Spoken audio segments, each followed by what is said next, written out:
Good evening, everyone. Hope you had a great week, great Sunday.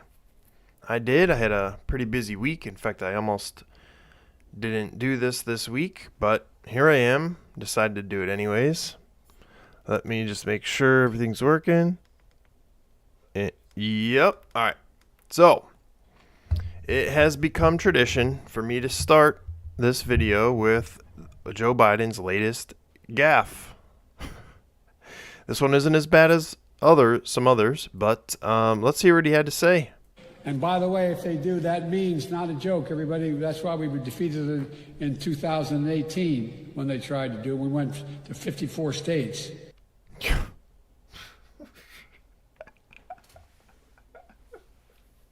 He needs to stop ad-libbing and stick to the script. Read the teleprompter. Not a joke. It's not a joke.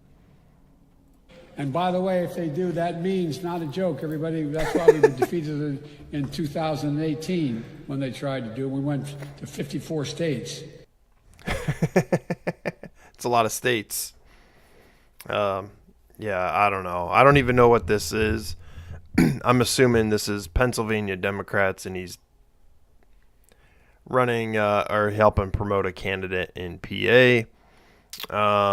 He's just losing it, man. It's embarrassing. Listen, if the next president, whoever it is, no matter what party, does goofy stuff like this, I'll cover it too. It's funny. This isn't as funny as some of the other gaffes he's had, but it is getting bad. And by the All right, what else we got? Oh, yeah. I almost didn't talk about this, but I figured I have to a little bit. Intruder breaks into Nancy Pelosi's home, attacks husband, Paul, with a hammer. I got that alert like Thursday or Friday whenever it happened. I was like, oh, man, dude, people are crazy, you know? Just breaking in, attacking politicians and their family. That's what it sounds like on the surface. And people are crazy enough to do that. It doesn't, I'm not naive. I mean, people get real worked up with about politics. And I don't have much to say about this besides there's some conflicting information as to what's going on here. Per this article, it says that Paul Pelosi was hospitalized Friday after an assailant broke into the couple's San Francisco home and reportedly attacked him with a hammer. Oof. Did he steal anything, or did he just want to beat him up? Apparently, from the article I read, he was saying, "Where's Nancy?" I don't know if that's true. But so Hillary Clinton, of course, you got to use these things to your political advantage, says the Republican Party and its mouthpieces now regularly spread hate and deranged conspiracy theories. It is shocking, but not surprising, that violence is the result. As citizens, we must hold them accountable for their words and the actions that follow. And she linked to a LA Times article that says that this attacker spread QAnon and other far-right bigoted, probably conspiracy theories or whatever. Okay. But then Elon Musk tweeted and apparently deleted, which we'll get to that. There's a tiny possibility there might be more to this story than meets the eye. And he linked to this article from a website I've never heard of before. Well, since Elon tweeted that, couldn't get to it, but I found an archived version of it and I was able to read it, and I don't know, it has some conflicting info. Apparently, Elon deleted that tweet that linked to unfounded conspiracy theories about the attack. And I think, yes, I put a screenshot of some of No. This isn't the actual article. This is an article talking about the conspiracy theory story. And he tweeted a link to an unfounded rumor on Paul Pelosi, and of course they're going crazy because Elon Musk bought Twitter. Of course, they have to sneak this in, that the social media platform would no longer seek to limit misinformation and hate speech. His tweet, which he later deleted, linked to an article by a fringe website, the Santa Monica Observer, an outlet that has previously asserted that Hillary Clinton died on September 11th and was replaced with a body double.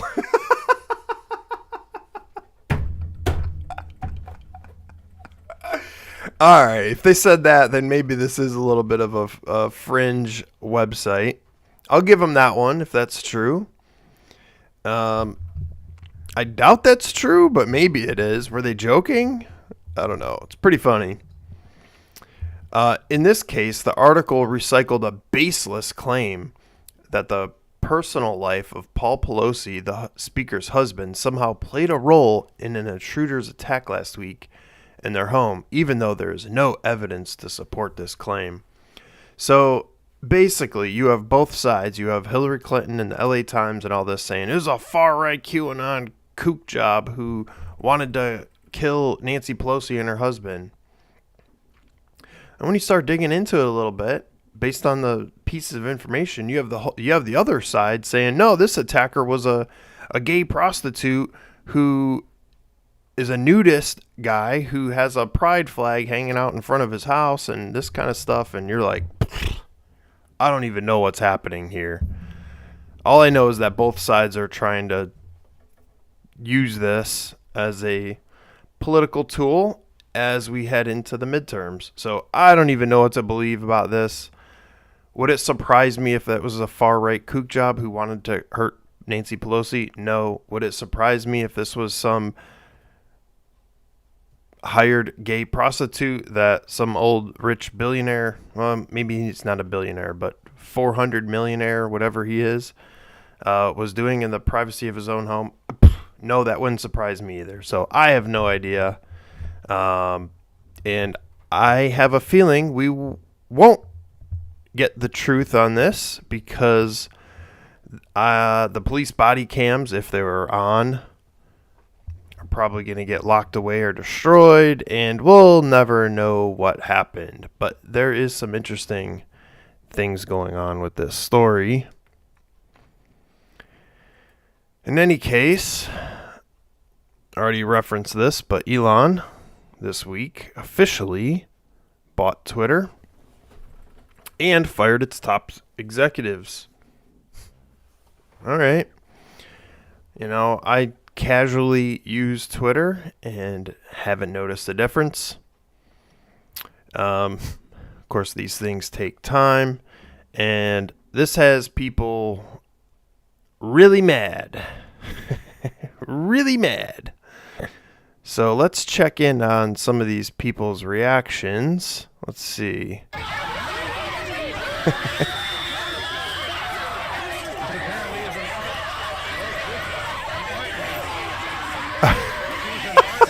All right, I'm sorry.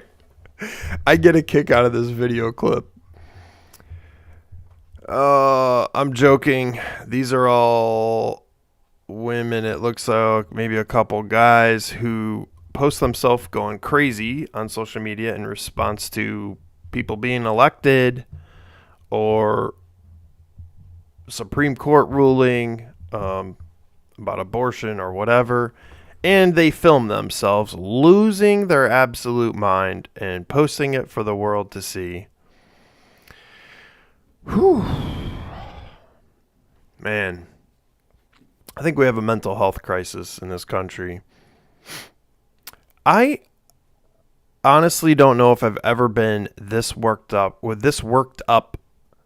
or agitated or upset by politics. I mean, you know, and I'm someone who does not like politicians as a broad general rule, but I will never film myself going crazy, screaming into the camera, unless someone murdered my family or something like that. But that is not what's going on in these cases. Famously, this lady lost her mind when Trump first got elected. But I do get a kick out of these videos. I know I probably shouldn't laugh at their expense, but they're the ones that posted this.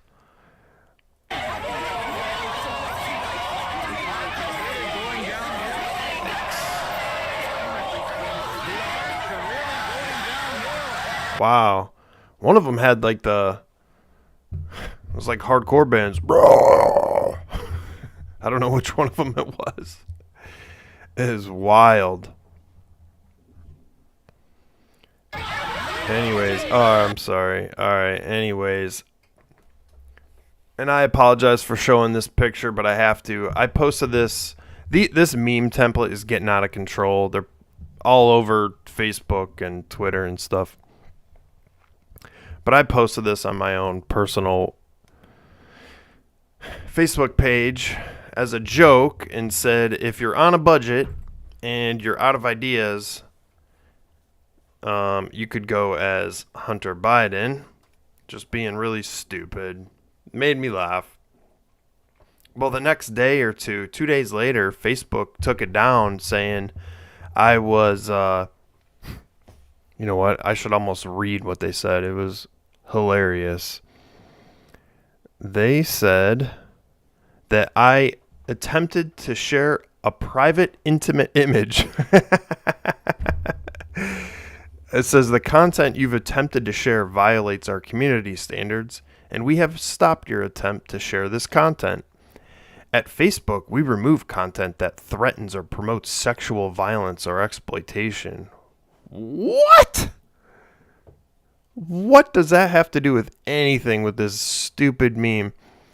Then it says we also remove intimate photographs or videos shared without permission from the people in the images. All right, well, that makes more sense, I suppose. I'm guessing this picture came out of the infamous laptop of his. I don't know what he's doing. He's probably in a drug-fueled, I don't know, whatever he was doing. But then what's really funny is Facebook then yesterday said they reversed their decision. Okay, I didn't appeal it. You know, they give you these things like your account's at risk of being shut down and stuff like this, and you're like, okay. I mean, listen, if I lose my Facebook account, is that the worst thing to happen? No, like well, okay. Also, on my Christian Anarchist Facebook page, I shared something that happened to me like 3 months ago, maybe 5 months ago. Someone in our community or drove through our community and placed these little flyers in a Ziploc bag with rice and threw them in everyone's driveway. And I couldn't believe what it was. It was extremely anti-Semitic, and it was basically saying Disney is full of groomers and this sort of thing, and they're all Jews and da-da-da-da. And I'm like, what is happening? You know, I've never met one of these people in real life, and of course they did it, you know, without anyone seeing. I'm guessing it was done at night or in the middle of the... I forget when it was, but... So we went and collected them all and threw them all away. But I posted a picture of it on my Facebook page. Like, look at this. Do you believe what someone put in our community and is trying to distribute this stuff? And I said, I don't condone this or whatever. And, you know, 2-3 months went by, and then Facebook said, man, they did not like that. I can't go live for like 2 months and restricted my account and all this. And okay, I didn't even appeal it or whatever. I'm like, if fine, I guess it wasn't appropriate, but it's not like I'm condoning it. It was just something that happened to me, right? Anyways, Facebook, what a garbage company. What else we got? Oh, switching topics. This is from a year or so ago, but the great outdoors was made for white people.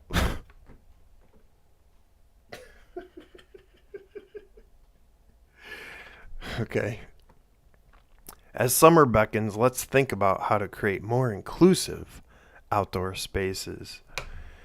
Man, these people see white supremacy and all this stuff everywhere they go. In fact, look at this. There's a website. I don't even know what it's from. It has like different categories: environment, race and ethnicity, white supremacy, or maybe this is the related tags for this article. I guess that makes more sense. But yeah, these people are goofy, man. The outdoors is made for white people. Being outside, people have lost their minds.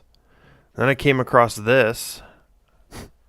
To understand China, you need to understand whiteness, yet it's missing from the conversation.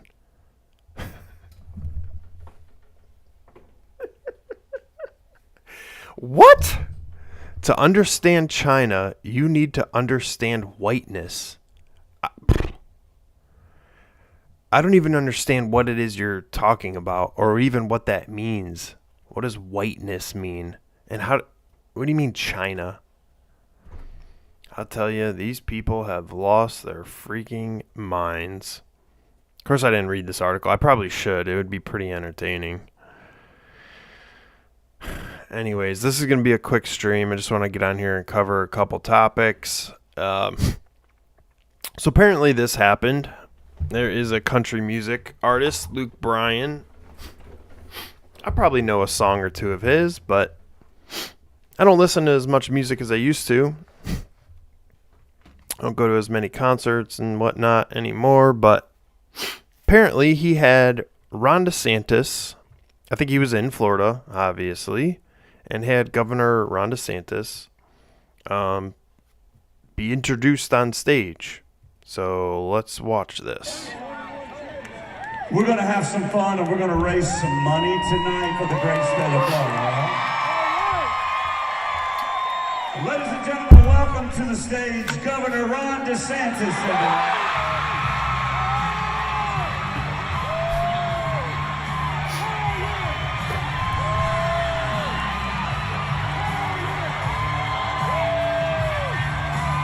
First off, I gotta say, the crowd was really liking this. I don't know where in Florida they were, but these country music folks really like Ron DeSantis.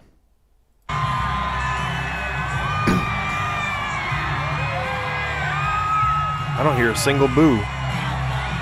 He's out here throwing hats.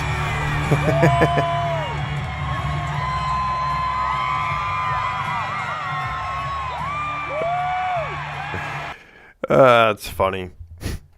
So that happened, and of course people lost their minds over this. So much so that he put out a statement or a post or whatever. Said, I typically don't respond to stuff when I'm getting run down on a social platform, but here's the deal. I understand Governor DeSantis is a very polarizing figure. Is he? Okay. But I grew up in a country where if a governor asks you if they can come and raise awareness to help victims of a natural disaster, you help. I've generally stayed out of politics throughout my career.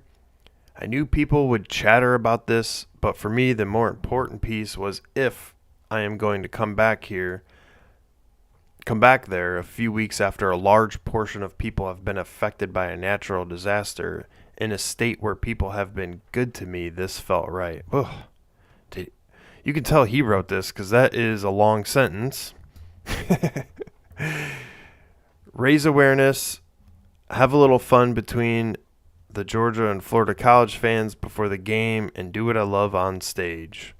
This is all I'm saying about this. I'll be outdoors with my boys. Enjoy your Sunday. Blah, blah, blah. So understand why people are upset, to be honest. I kind of feel the same way whenever there's like a band I really like and then they start going off and talking about politics and this sort of thing. It's all you're doing is isolating your fans, right? Because we've, in this country, politics is very divisive, and it used to be that entertainment, meaning sports, music, movies, all these things, would be an escape from this divisive nature of politics. And that's actually why I really don't watch sports hardly at all. I watched some football today, but I really don't stay on top of it like I used to. Because they started incorporating all this stuff into even, in NFL, MLS, and so I get why people are upset, because I get upset when they do that. But in his defense, if that's what he was doing, raising money for, helping those who got devastated by the recent hurricane that came through, I got no problem with that. But of course, DeSantis out there hamming it up, throwing hats to people. And I don't blame him. The hats probably said, Governor DeSantis 2022, 2023, whatever, because he is on the ballot in Florida. But yeah, what else we got? All right, this is the last thing. I was going to make this part of a segment on conspiracy theories. And this one really is a conspiracy theory because I've never heard of this before. But two, I don't know much about it.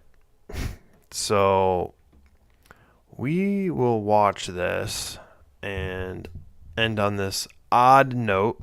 Complete change of topics.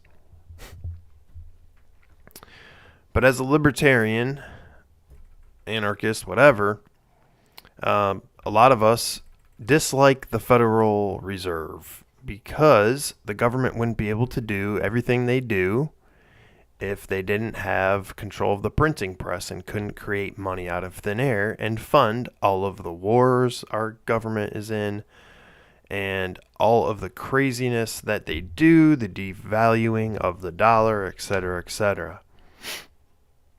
And I haven't heard this in a few weeks, but let's take a listen. They built a ship of death called the Titanic. Ship of death. Already you're like, they designed it to crash? Okay. The sinking of the Titanic was a design of the Jesuit order to get rid of the opposition to the creation of a central bank in the United States. That's one hell of a conspiracy theory. Okay, let's let them continue. And the men on the Titanic were opposed to a central bank. They had to die. Among those were John Jacob Astor, Isidor Straus, Benjamin Guggenheim, and a host of other millionaires who were opposed to a central bank in America. Therefore, they had to be taken out of the way. And they were on the Titanic. You ever heard this before? The company building the ship was owned by J.P. Morgan, who was himself an agent of the Rothschilds family. The Rothschilds being the bankers for the Pope and the Vatican. So I know the quality of this is terrible, but this is the best I can do. It's kind of hard to read that, but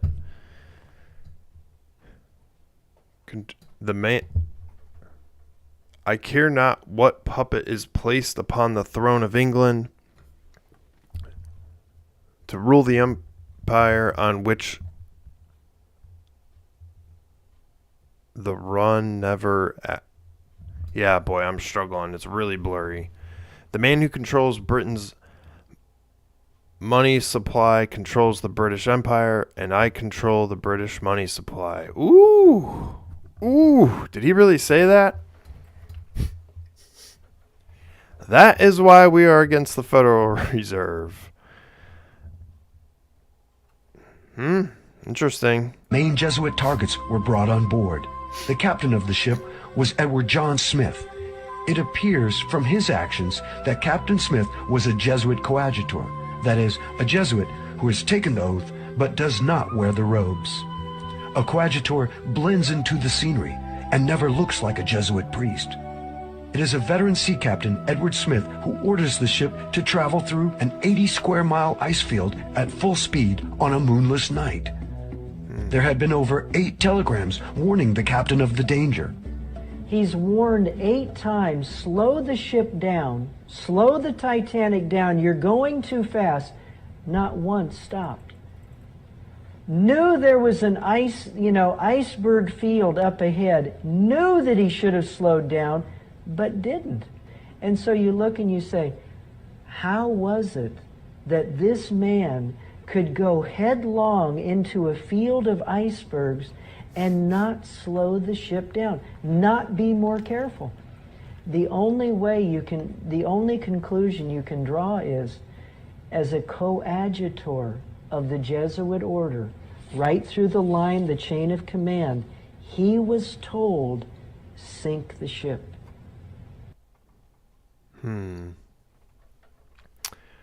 Ugh, I don't know. What do you guys think? I mean, the first thing that pops into my head is, well, did he want to die? Is that worth his life?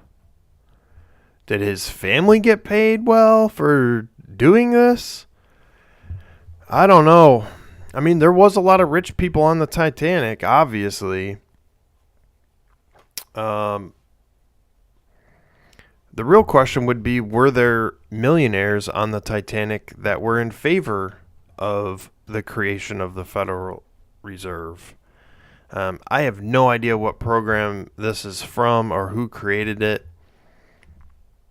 But there is some unanswered questions as it relates to that, because that is what happened. He did barrel through a place where there was known icebergs, and I don't know.